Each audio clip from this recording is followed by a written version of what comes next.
everyone. Thank you for joining us today. My name is Gina Dingman, and I'm part of the QuoteWizards agent education team.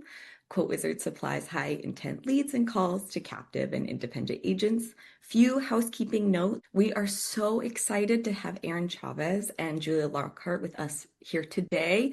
You might have noticed that Sin Bashaw is not presenting. She's under the weather and could not join us today. So please send her good thoughts, send her health.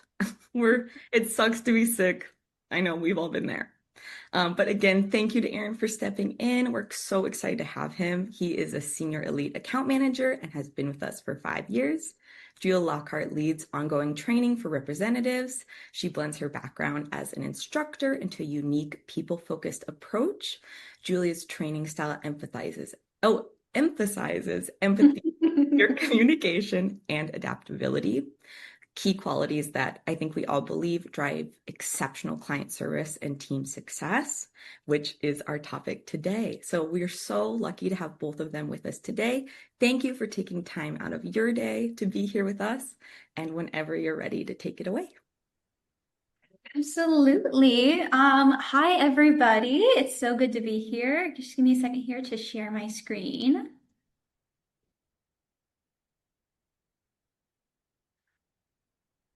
There we go. All right. So this is Beyond the Script, Writing Policies with Care and Communication, the Expert's Guide to Client Services. So good morning, everyone. Today we are going to be exploring how these two key traits, sincerity and empathy, can revolutionize the way we connect with customers and achieve not just sales, but meaningful success.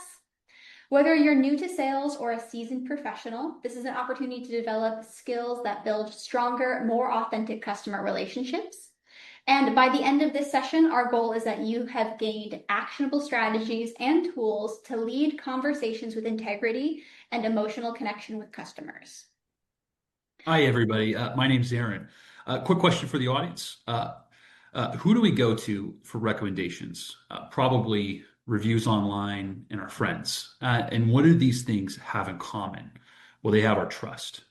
Sincerity is going to build trust. When customers sense that you're genuinely trying to help them, they feel comfortable making decisions with you.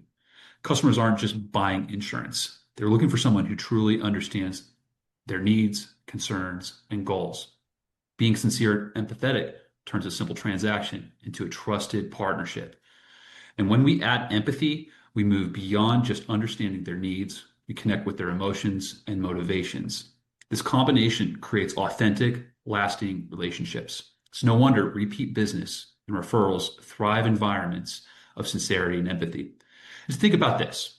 If the company's customer service is excellent, 78% of consumers will do business with them again after a mistake. Increasing customer retention rates by just 5% can increase profits between 25 and 95%. When we make our customers feel heard and valued, and when our advice aligns with their best interests, we earn their trust.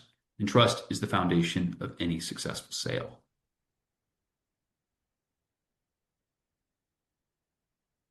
So let's start with sincerity. What does being sincere mean in sales? Well, it's more than just being nice or polite. It's about authenticity. It's showing customers that we genuinely care about their unique situations and not just the sale at hand. So here's how sincerity might play out in a real sales conversation. First, you want to start by understanding your intentions. So avoid making promises that you know you can't keep, as it destroys trust, and always be asking yourself, am I genuinely here to solve this customer's problem, or am I just trying to make a sale? Sincerity is also about being transparent. Be upfront about costs, features, and limitations. Setting expectations early creates an informed customer, and an informed customer is an empowered customer. Lastly, don't forget to value feedback. Customers often share insightful observations and on how we can improve and connect better. Let's talk about empathy. To put it simply, empathy is stepping into the customer's shoes and seeing the world from their perspective. It's vital in our industry because, let's face it, Insurance can feel complex and even overwhelming at times. And when you acknowledge their concerns, whether they're worried about affordability, coverage, or future risks, it dramatically lowers sales resistance. Why? Because they feel understood. Another powerful tool is asking thoughtful questions. For instance, what challenges are you trying to overcome? Or what's most important about this inquiry? Practice perspective. Visualize the customer's challenges as your own and commit to serving, not just selling. Think of yourself as a consultant solving their problem. Let's break this down further with a quick case scenario. Imagine a customer says, Oh, I'm not sure I need insurance right now. instead of pushing immediately, take an empathetic approach. Start by validating. I get it. Figuring out what coverage you actually need can feel like a lot sometimes. Follow up carefully. If it's okay, let's explore what's most important to you. It might help clarify whether now is the right time for coverage. It isn't about closing the sale every time. It is about leaving the customer feeling valued, not pushed. That feeling carries forward. Even if they don't make a purchase today, they'll remember the experience. Beautiful. So let's add on to what you can do. So, of course, not every sales interaction is smooth sailing. Some customers may be hesitant, frustrated, or even defensive. So, how do we handle that with sincerity and empathy? Here's one example. A customer may feel overwhelmed by pricing, and rather than glossing over it, I like to acknowledge it. Like, I totally get it. I totally understand that pricing is a big concern. Let me show you how this policy aligns with your goals so that we can best find the option for you within your budget. Another common challenge is skepticism. Some customers may doubt that insurance is worth the investment. Use this as an opportunity to educate with empathy. I understand why you might feel that way. Many clients I've worked with shared the same concerns until they saw how the right coverage gave them peace of mind. Let's break this down how it might work for you. When we focus on being real and caring instead of being defensive or pushy, we can turn objection into opportunity. To truly integrate sincerity and empathy into your sales approach, practice is key. Let's explore some effective coaching activities. The first is role play sessions. When you can simulate real customer conversations, one person acts as the customer, expressing their challenges while the other practices sincerity and empathy in their responses. Just in the chat real quick, I would love to know how many people are already currently practicing role playing, or maybe you call them mocks, because that is something that I'm a huge advocate for. I make my department do role-playing scenarios at least once a week, practicing different tough conversations.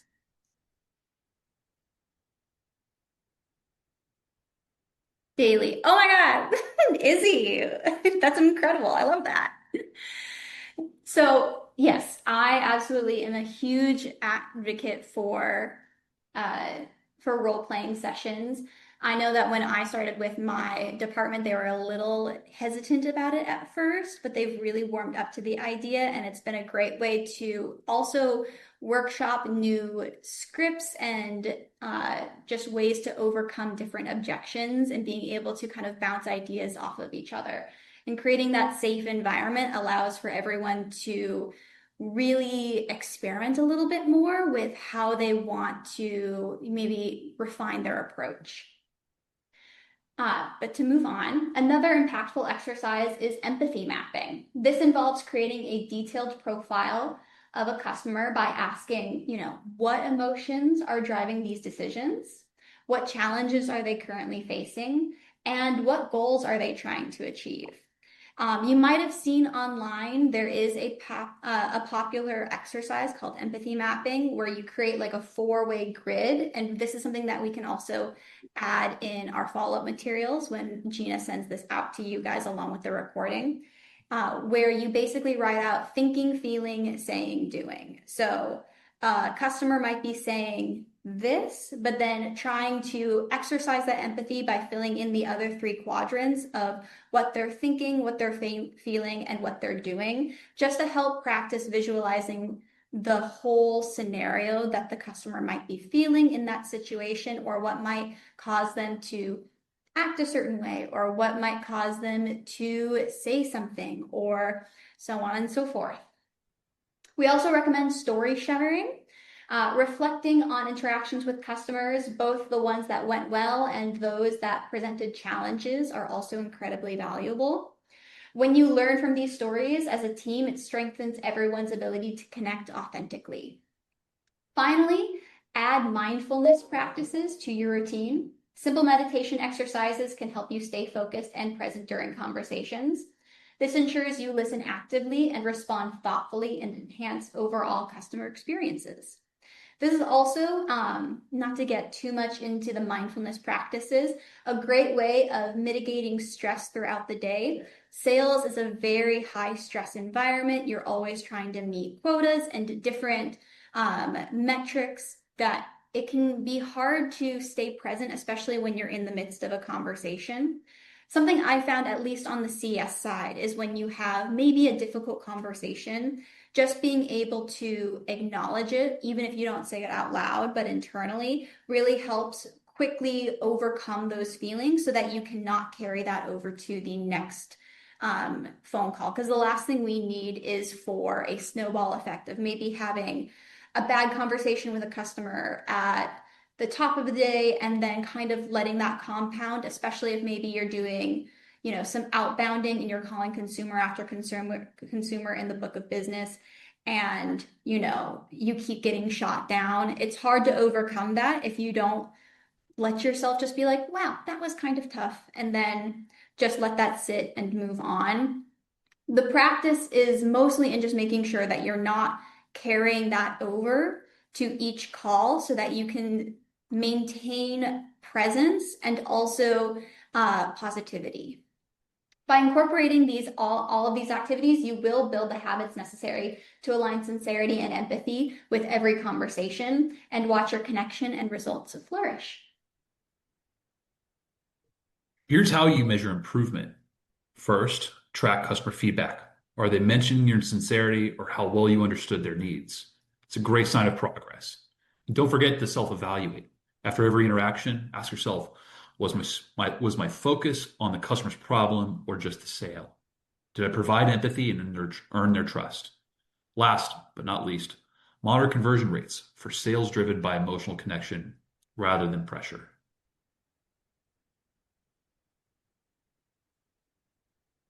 And then we just have some additional resources. So to wrap it up, here are some tools and resources to enhance learning. You can check out, I would recommend some of these books that you can check out. So we have To Sell is Human by Daniel Pink, which is great for understanding modern sales psychology. The Power of Empathy by Michael Chase, which is fantastic for developing emotional awareness. And then last but not least, Never Split the Difference by Chris Voss, which is a masterclass in empathetic negotiation. And also, don't forget activities like creating empathy interview framework to ask customer-centric questions, and leveraging CRMs to track insights and improve your approach. With these tools in hand, you'll foster trust, build stronger connections, and ultimately drive more impactful sales. Thank you for joining us. Remember, sincerity and empathy aren't just sales techniques. They're how we make customers feel valued and respected. And when we lead with sincerity and empathy, success follows. Now, let's take these strategies to practice and make meaningful changes in our approach.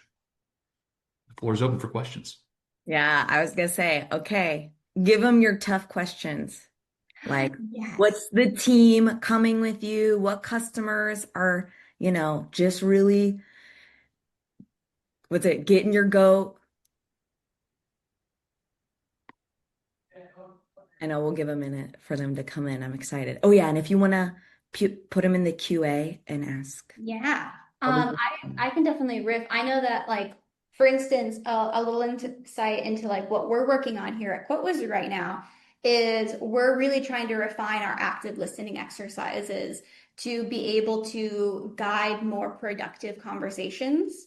So, our last training session, we were really practicing what the different aspects of active listening look like. So, paraphrasing what someone has said to you to show your understanding, summarizing in your own words, and then using that to then facilitate the questions that you ask as a follow-up, using their own words to show your understanding, and then being able to ask open-ended questions. And just what we're looking for ultimately is trying to get the conversation deeper, faster, rather than staying at that surface level of like, what are you looking for right now? And then just, taking the, McDonald's approach essentially, where you just give them what they're asking for versus trying to take a more consultative approach. Okay, I love it. All right, we got some questions. Mm-hmm. Okay.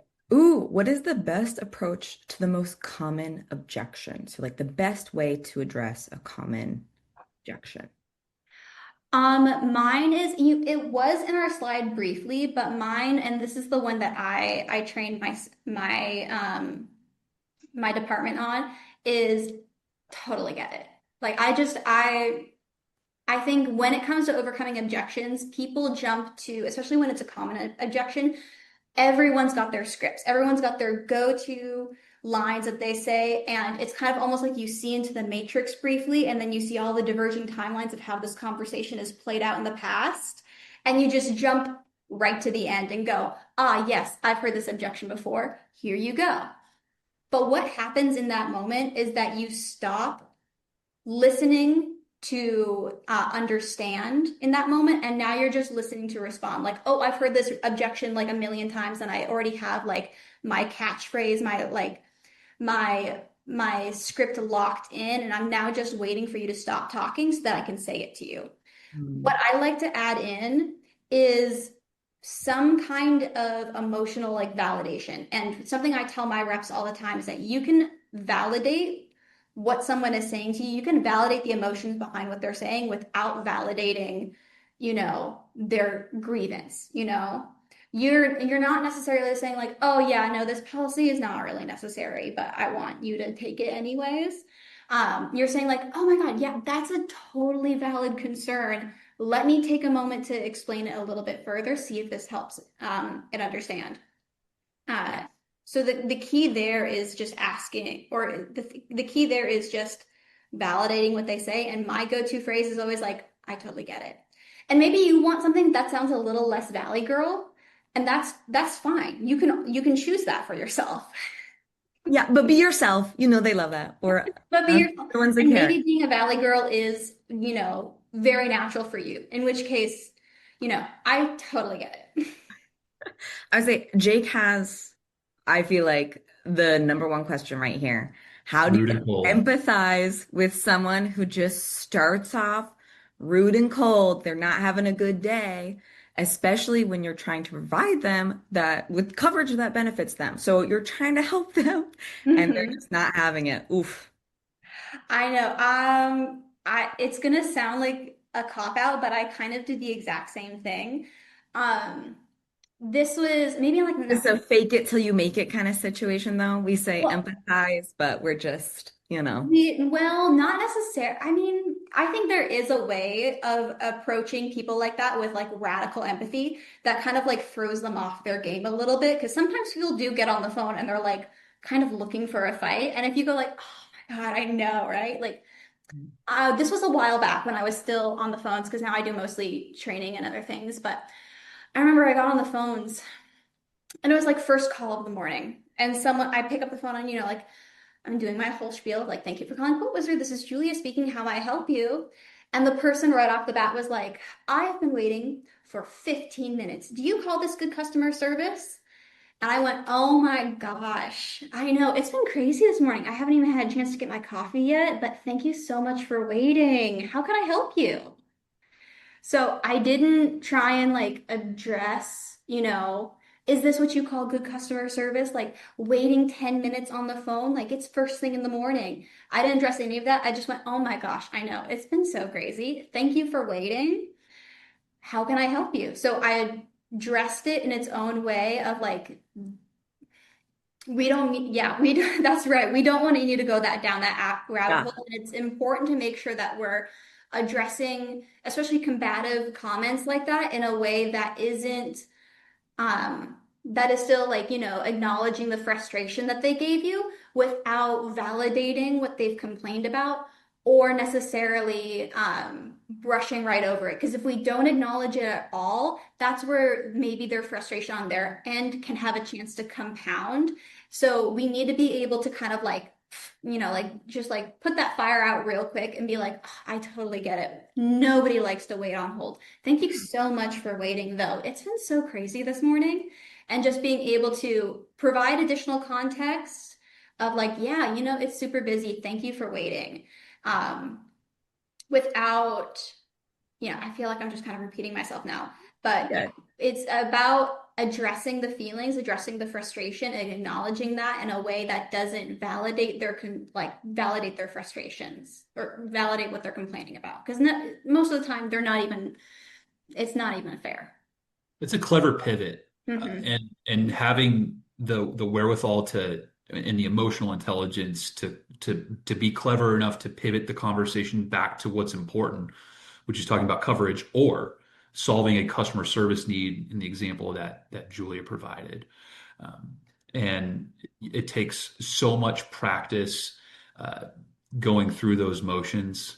Um, we used to call it ruthless repetition. And in some cases, ruthless repetition can at least give you the groundwork or the framework to being able to solve this problem. Or, in the case of comparisons, consumer shopping.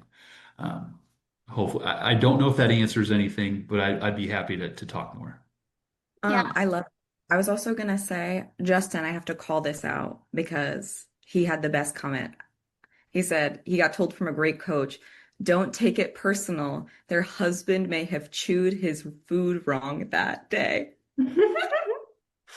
I I'm gonna remember that forever. I love that. I also wanted to call out Brittany's comment. I think it's beautiful. I think customers who are looking for a fight do not feel heard. I've been able to disarm people by asking them what they need to happen at the end of this encounter, and this has softened very many combative customers, and it gives them agency. I agree with that 100%, Brittany. I think that is a fantastic thing, and that's what I train my reps on as well.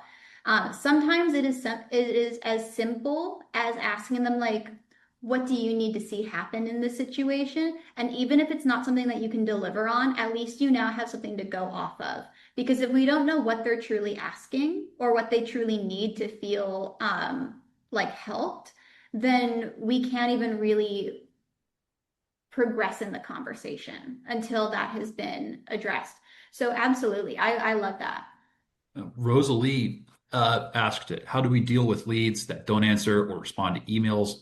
How many times do you call out or send emails? And I'll kind of come back to this point about ruthless repetition. Until they say no, they haven't said no. That's point number one. Point number two is going to be at some point you've received all the consumer details. We generally know that they're going to drive, make, and model and have a house that's made.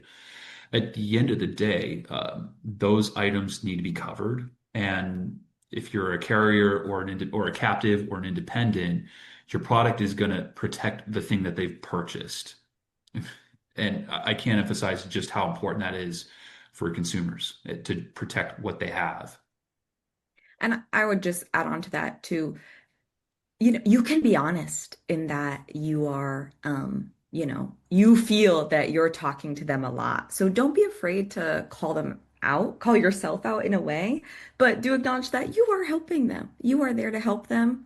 So it's okay. And we all know we've been busy. Emails get lost. I think when you're sincere, like they feel that. I have a question the team has run into, I just don't have time right now. And then they struggle to not feel pushy and try and create like a false conversation.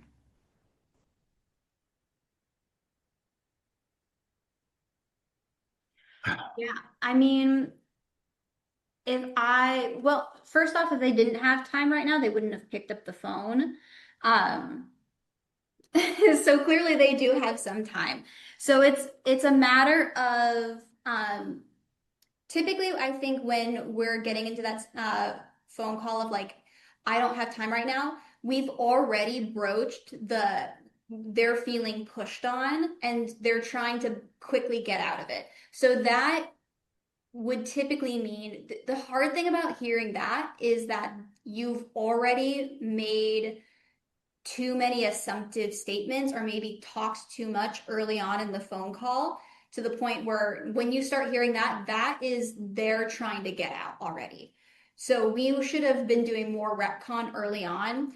And typically,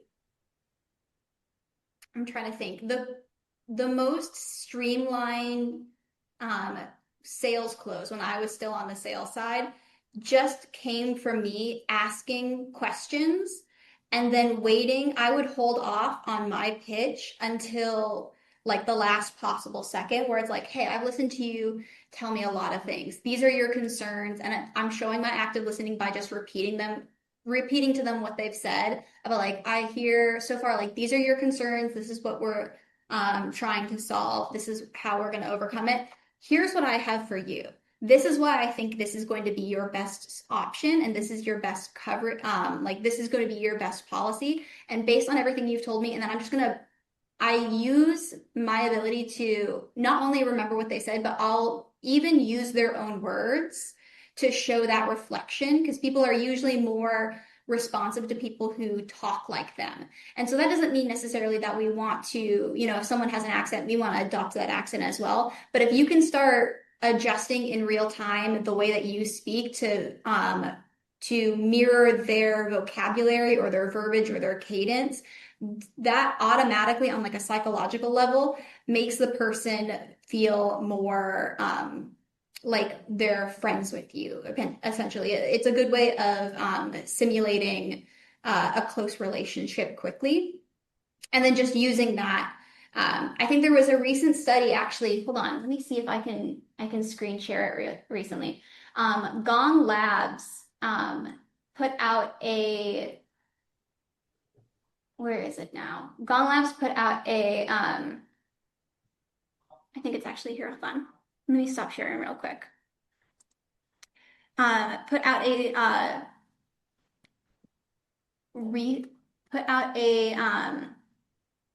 a study earlier this year on talk to listen ratios in sales calls.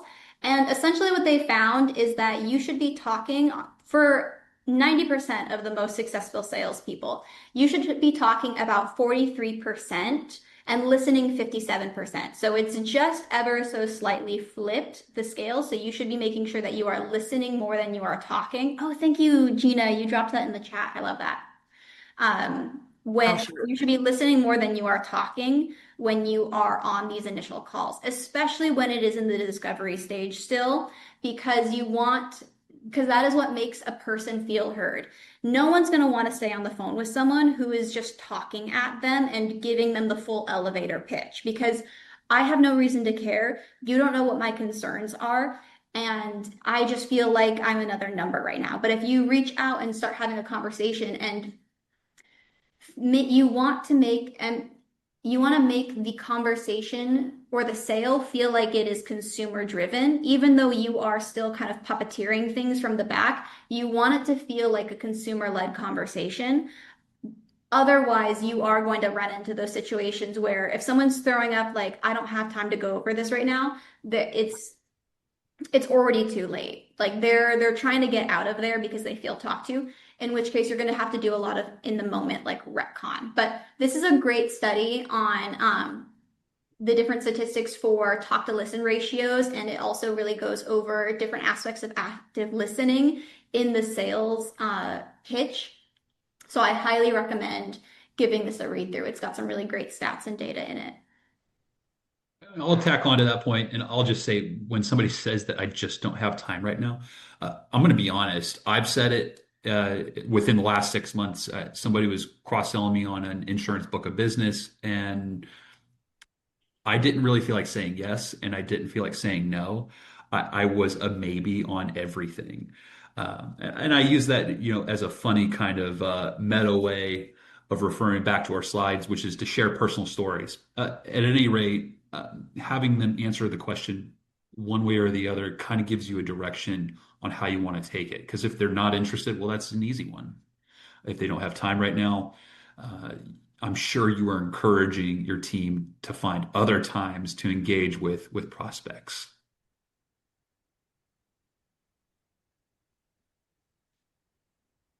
Ooh, okay. Alex, great question. What about people who are strictly price focused and don't have a problem that we need to solve? What if they have normal, adequate insurance and they just want to see if we can beat the price and we can't beat it? So I do not engage in the race to the bottom because I don't think that there is anything to be gained in it.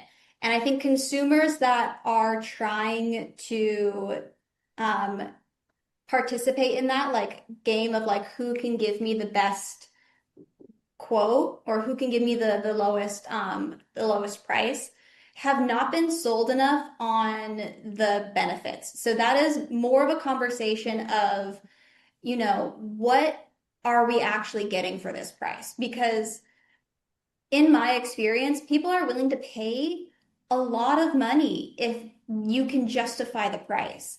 And so it's more of a conversation of like, let me tell you all about the different benefits of this policy and the coverage that it will provide you and talking up like the services. And also you are part of that service. You are providing a service by like providing your expertise and your knowledge and your advisement. Like you are also part of the benefits included in the price of their policy. They get to talk to you, and that is another thing that they are paying for. Yeah. Yeah, it's always value versus price. Mm-hmm.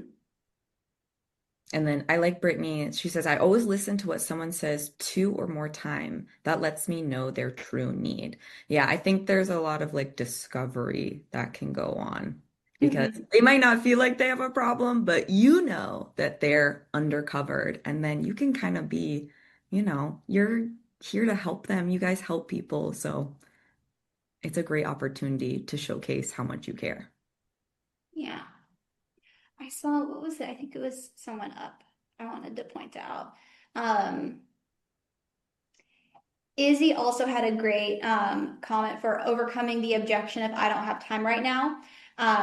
They said, I get information on what they need and send them quotes or information via email, then follow up for about 45 days until they either tell us to stop or respond, which is another really great way to recapture someone who's maybe on the fence. Like, if this is someone who is like an Aaron who's maybe just a strong maybe and can't quite make up their mind, a maybe is still better than a no. That means that there is still time to like rapport build and talk about all of the different benefits and build up the product. And so following up via email is another great way to do that. Or just if you're really confident, just being like, oh, now's not a great time. Okay, when is I can reach it back out to you then and just corner them that way. Hey, you see that? I love a what time works for you tomorrow. That Yeah. works for me. I think it's great. Like, Let me grab my calendar. yeah. Yeah, absolutely. Okay, I'm not seeing any more questions come in. Oh, there we go. Oh no, that's not a question. I was talking about.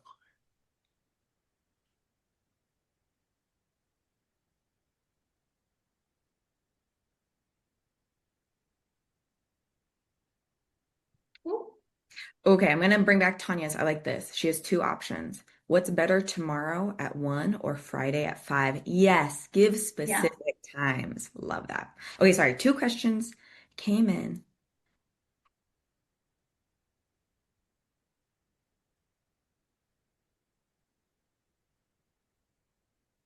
And then I think so to go back to Alex's question, Hmm. and I think it's just really truly price shoppers. So they don't care about their coverage. And here's the thing.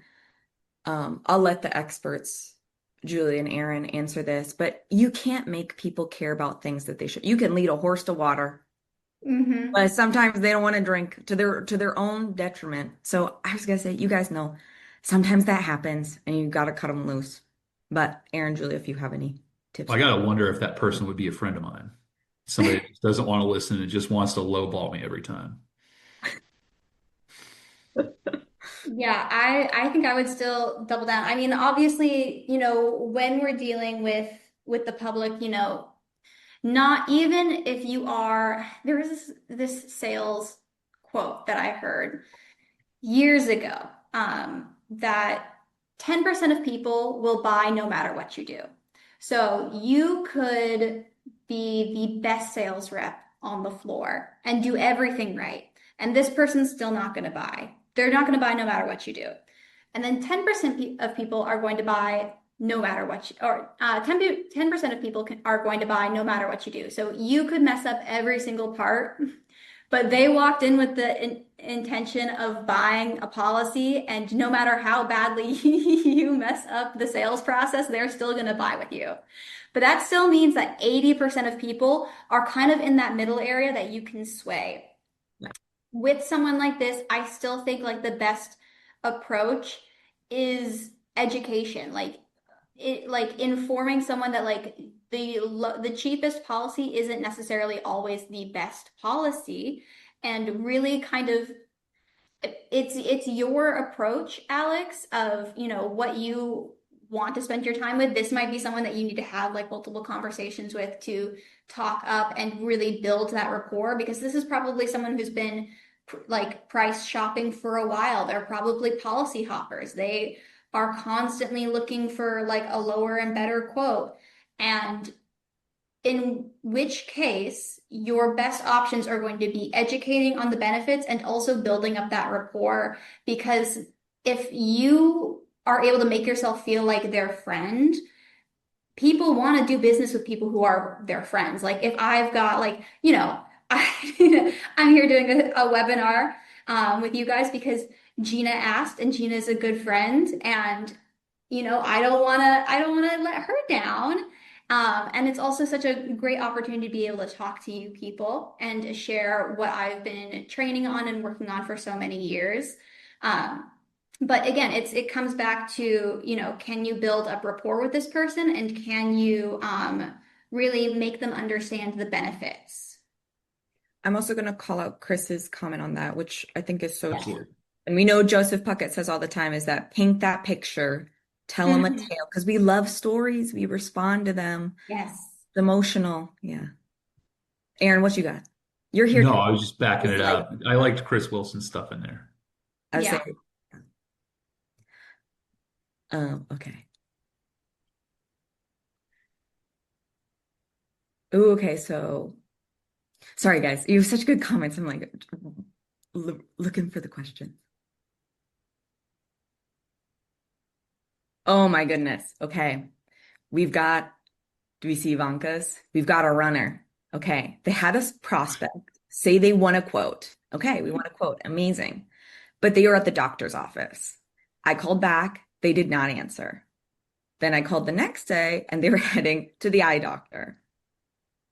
They said they will call you this evening. So what's the best approach for this type of situation? Yeah, I'm going to meet people where they're at every time that within reason. And it could be extenuating circumstances, but at some point they were working on the form, going through the consumer or the comparison shopping, right? So I just meet them where they're at and practice a little. I hate saying this because I'm the worst at it, is practice a little bit of patience on that end. Maybe it results, maybe it doesn't, but I would say just meet them where they're at.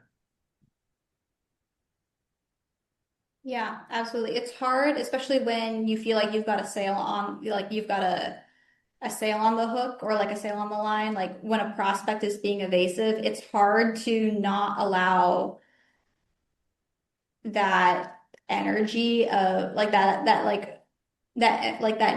tension of wanting to like get them on the phone, like that almost like nervous energy to kind of infiltrate, because if you start giving that, or if the consumer starts feeling that, that's when they start getting even more flighty. So you kind of almost have to take like the Venus flytrap approach of like, that's fine. I just have this open hand that you can rest on whenever you're ready. And allowing yourself to at least come off. Like you, of course, should always be still following up with this person, sending those emails, but allowing yourself to at least present as if like, okay, yeah, no problem. Take care of yourself. Your health is very important. I know that you want to get this policy squared away with, but I also know that you've got a lot of health stuff going on. Um, and yeah, just like what Aaron was saying, like meet them where they're at, and allow for yourself to hold it more loosely, and not let the tension of like needing to close that sale um, affect the conversation between you two.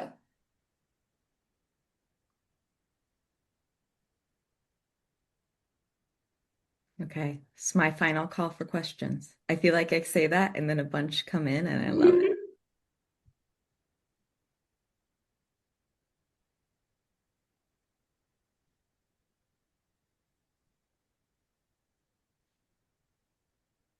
Oh, okay, put Book those recs recommendation. up, show that Both flag. concept. I I would say everyone absolutely do that. to sell is human. Highly recommend just as a person to read. I'm sure a bunch of you have read it. I was like, sound off. I'm sure you've all read it, but Boom. There we go.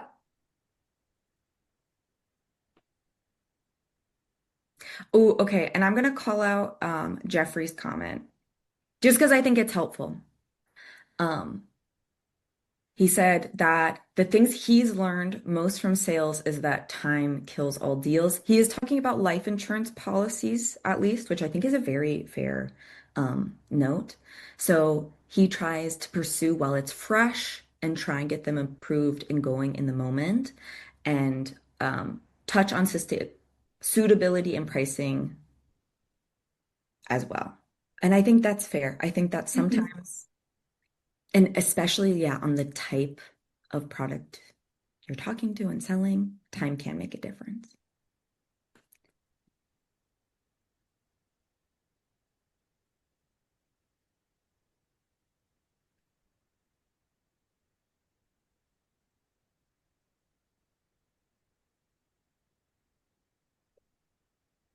Okay. Thanks. Okay. Thanks so much, everyone. Again, I will say, we will send this recording. We will. Oh, see, I knew you guys. You keep coming back with questions. I love it. Okay. No, don't be sorry. My gosh. Okay. How do you deal with questions about products that you do not know without sounding like you are wholly unknowledgeable? That's a great question. Okay, but this is our last one and then I'm cutting us off. Okay. Yeah. Um, I think coming off as unknowledgeable it stems more from the way that you present yourself when talking about things rather than the quantity or the quality of your information. Um, again, I mostly speak from like a customer service sales standpoint, but I tell my reps if they have something that an agent asks them and they don't know the answer to, answer that honestly and be like, I'm not sure. If you'd let me, I'd love to put you on a quick hold. I'll go find out for you right now, or I can follow up at a later time with that information. Um, and I think, being honest is the best approach in that situation because it's going to come off as, oh, this is someone who knows like the limitations of their current knowledge and isn't trying to, just feed me any line to get me to sell. Again, I know we're gonna call out the chat. You chat, you guys are great. Oh, I love Alex's. This is what I was gonna say. It's amazing. Yeah. No, Yeah. you read it. Well, Alex chimed in with the line. I don't know the answer to that question, but I will find out by the end of the day. Perfect. Just like that. I think that's perfect. Yeah, if you don't know the answer to something that someone has a question for, say that. There's nothing scary in admitting to what you don't know. It's worse when you are trying to posture about information that you can't talk on. That's when I think the unknowledgeable aspect can come in. Yeah. Because we're all human, right? We're not perfect. Mhm. Yeah. And yeah, I love the friendship. Yeah, you want to work with people you like. And I think when I see people making, being open to, yeah, But it's a, it all comes back to like what helps build trust is like in that moment you choose to be, honest or sincere about, like I don't have the answer for that right now, but I am gonna go find out and follow up about that. yeah. Okay. Well, thank you so much again. Thank you everyone for taking your time and being here. Thank you to our speakers. I love the empathy mapping. I hope you guys try it out. I'll be sending all of those resources along with this recording. I'm also gonna send a survey, so please help us out, fill it out, know what kind of content you guys would like. Thank you for bringing these educational resources so that we can grow. And I hope to see you all at the next one. Bye, everybody. Thanks, Gina. Thanks, everyone.